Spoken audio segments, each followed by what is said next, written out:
नमस्कार दोस्तों, ट्रिक गुरु अमित गुप्ता के YouTube चैनल में आज आपका फिर से स्वागत है। दोस्तों आज मैं आपको विपरीत अक्षर याद करने की ट्रिक बताऊंगा, जिसके मदद से आप कोडिंग, डिकोडिंग, वर्णमाला क्रम, अक्षर समरूपता और अक्षर श्रृंखला के साथ साथ अक्षर वर्गीकरण के चैप्टर के कुछ प्रश्नों को परीक्षा हाल में तेजी से हल करने में सक्षम हो पाएंगे। इसके बाद मैं आपको +27 ट्रिक और -27 ट्रिक के बारे में भी बताऊंगा और इन सभी ट्रिक का इस्तेमाल हम प्रश्न में परीक्षा हाल में कैसे करें कि हमारा ज़्यादा से ज़्यादा समय परीक्षा हाल में बच सके, इसके बारे में भी मैं आपको बताऊंगा। तो सबसे पहले हम जान लेते हैं कि विपरीत अक्षर किसको कहा जाता है। तो यहाँ पर ए प्रारंभ से पहला अक्षर है, तो अगर देखा जाए अंत से पहला अक्षर कौन है? जेड। तो ए का विपरीत अक्षर हो गया जेड, और ये भी कह सकते हैं जेड का विपरीत अक्षर हो गया ए। उसी तरह से डी शुरू से चौथा अक्षर है, तो उसी तरह से लास्ट से अंतिम से चौथा अक्षर कौन है? तो 1 2 3 4 डब्ल्यू है। तो इस तरह से डी का विपरीत अक्षर डब्ल्यू और डब्ल्यू का विपरीत अक्षर डी उसी तरह से हो गया जैसे कि दिन का विलोम शब्द रात और रात का विलोम शब्द दिन होता है। तो इन सबको शुरू के 2-3 अक्षरों को तो हम ऐसे याद रख सकते हैं, लेकिन बीच के अक्षरों को याद रखने में हमें दिक्कत होती है, इसलिए इसका ट्रिक हम आज आपको बता रहे हैं। देखिए अली जिन्ना, तो इसका ए और जिन्ना का जेड, दो जहां पर शब्द है उसके पहले पहले अक्षरों से ट्रिक बनाया गया है, और जहां पर एक शब्द है उसके लगातार 2 अक्षरों से हम लोग ट्रिक बनाए हैं। बी वाई, तो यहां पर बाई मतलब द्वारा, सी एक्स मतलब सिटी एक्सर है, डी डब्ल्यू का मतलब डोर विंडो, ई भी का मतलब इंग्लिश वर अंग्रेज दूल्हा या इंग्लिश वर्जन भी कह सकते हैं, एफ यू का मतलब क्रम एक ही शब्द है तो क्रमशः 2 अक्षर फ्यूज एफ यू, जीटी का मतलब जीटी रोड, ये 2 अक्षरों से, एच एस का मतलब हाई स्कूल। और यहाँ पर जो आपको शब्द अच्छा न लगे तो अपने हिसाब से भी आप उसका ट्रिक बदल सकते हैं, और उसमें से कौन सा कोड आपको अच्छा नहीं लगा और इसके जगह पे क्या होना चाहिए कमेंट बॉक्स में आप लिखिएगा कोई अच्छा सा ट्रिक। आई आर का कोड होगा यहाँ पे इंडियन, आई से इंडियन, आर से रेलवे, जे के क्यू का मतलब जोकर क्वीन।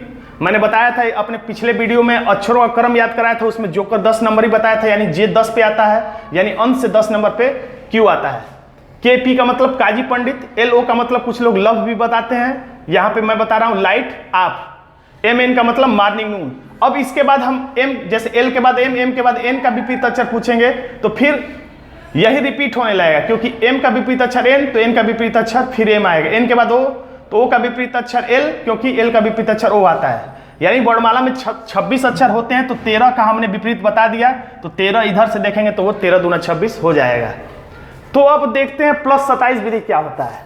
तो परीक्षा हाल में ऐसे प्रश्न रहेगा, तो जो इसका पहला अक्षर और इसका पहला अक्षर, इसका पहला अक्षर डी है यानी कि ये 4 नंबर पे आता है, इसका पहला अक्षर डब्ल्यू है यानी कि 23 नंबर पे आता है। अगर इसका योगफल 27 हो जाता है तो हम समझ जाएंगे कि ये विपरीत अक्षर के आधार पे दिया गया प्रश्न है। उसी तरह से इसका पहला अक्षर एफ है और इसका पहला अक्षर यू है, तो एफ 6 नंबर पे आता है और यू 21 नंबर पे आता है। योगफल 27 यदि आ जा रहा है तो हम समझ जाएंगे विपरीत अक्षर पे पूछा गया प्रश्न है। यानी +27 ये बताता है कि अगर 2 अक्षरों को जोड़ने पर, प्रश्न में जो 2 अक्षर दिया गया है जोड़ने पर 27 योगफल आ जाए तो हम ये समझेंगे कि ये प्रश्न जो है विपरीत अक्षर के आधार पे है, यानी दोनों दिए गए अक्षर आपस में विपरीत हैं। अब आंसर ज्ञात करने के लिए हम क्या करेंगे, इसी तरह से सारे हैं। तो अब हमें एच का विपरीत अक्षर ज्ञात करना, उसके लिए हम -27 विधि इस्तेमाल करेंगे। यानी एच किस नंबर पे आता है? 8 नंबर पर, तो 27 में से इसको घटा दीजिए, तो आंसर क्या आ जाएगा? 19 का मतलब एस। उसी तरह से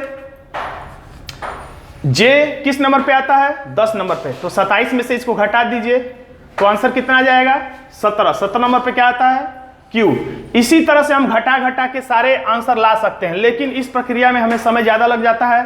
तो अगर इस तरह से हम इसको याद करें तो डायरेक्ट हमें देखेगा door window, fuse, Indian railway, noon morning. याद रखिए उल्टा भी आपको याद कर लेना चाहिए। तो अब इसका हम आंसर निकालेंगे तो H high school, joker queen, morning, noon, O L यानी लाइट ऑफ, तो ये हमारा आंसर हो जाएगा। इस ट्रिक का सबसे बड़ा फायदा यह है कि आपको प्रश्न ही दिखने लगेगा कि किस आधार पे है, क्योंकि परीक्षा हाल में वर्णमाला क्रम पे कई प्रश्न पूछे जाते हैं, तो आप यही नहीं समझ पाएंगे कि आप +27 का मतलब सब प्रश्नों में 27 जोड़ के देखना संभव नहीं है। कितने प्रश्नों में आप 27 जोड़ कर चेक करेंगे कि वर्णमाला वाला विपरीत क्रम के आधार पे प्रश्न है या किसी अन्य आधार पे, और ये याद किया वाला है तो अपने आप ही अगर आपको याद रहेगा तो दिख जाएगा कि अरे अच्छा ये तो डोर विंडो है, फ्यूज है, तो तुरंत आप यहाँ से आंसर तक भी, यानी इसके माध्यम से प्रश्न पकड़ना भी आसान है और आंसर तक पहुंचना भी आसान है। दोनों ही काम इसके माध्यम से आपका आसान हो जाता है। ये दोनों वर्णमाला के अक्षरों का क्रम भी इससे पहले के वीडियो में मैंने बताया और विपरीत अक्षरों का ट्रिक भी मैंने बता दिया। अब इसके बाद इन 5 चैप्टरों पे जब मैं प्रश्न बताऊंगा तो इन दोनों वीडियो का लिंक मैं नीचे दे दूंगा और इसके बारे में विस्तार से नहीं बताऊंगा, और इसी आधार पे आपको सुपर फास्ट तरीके से इन चैप्टर को सॉल्व कैसे करें ये मैं बताऊंगा। तो दोस्तों आज के मेरे इस वीडियो के स्पॉन्सर थे सुनील नेहरा। अगर आपको मेरा आज का वीडियो पसंद आया तो मेरे वीडियो को लाइक करिए, मेरे चैनल को सब्सक्राइब करिए और इसे अपने दोस्तों में भी शेयर करिए। धन्यवाद दोस्तों।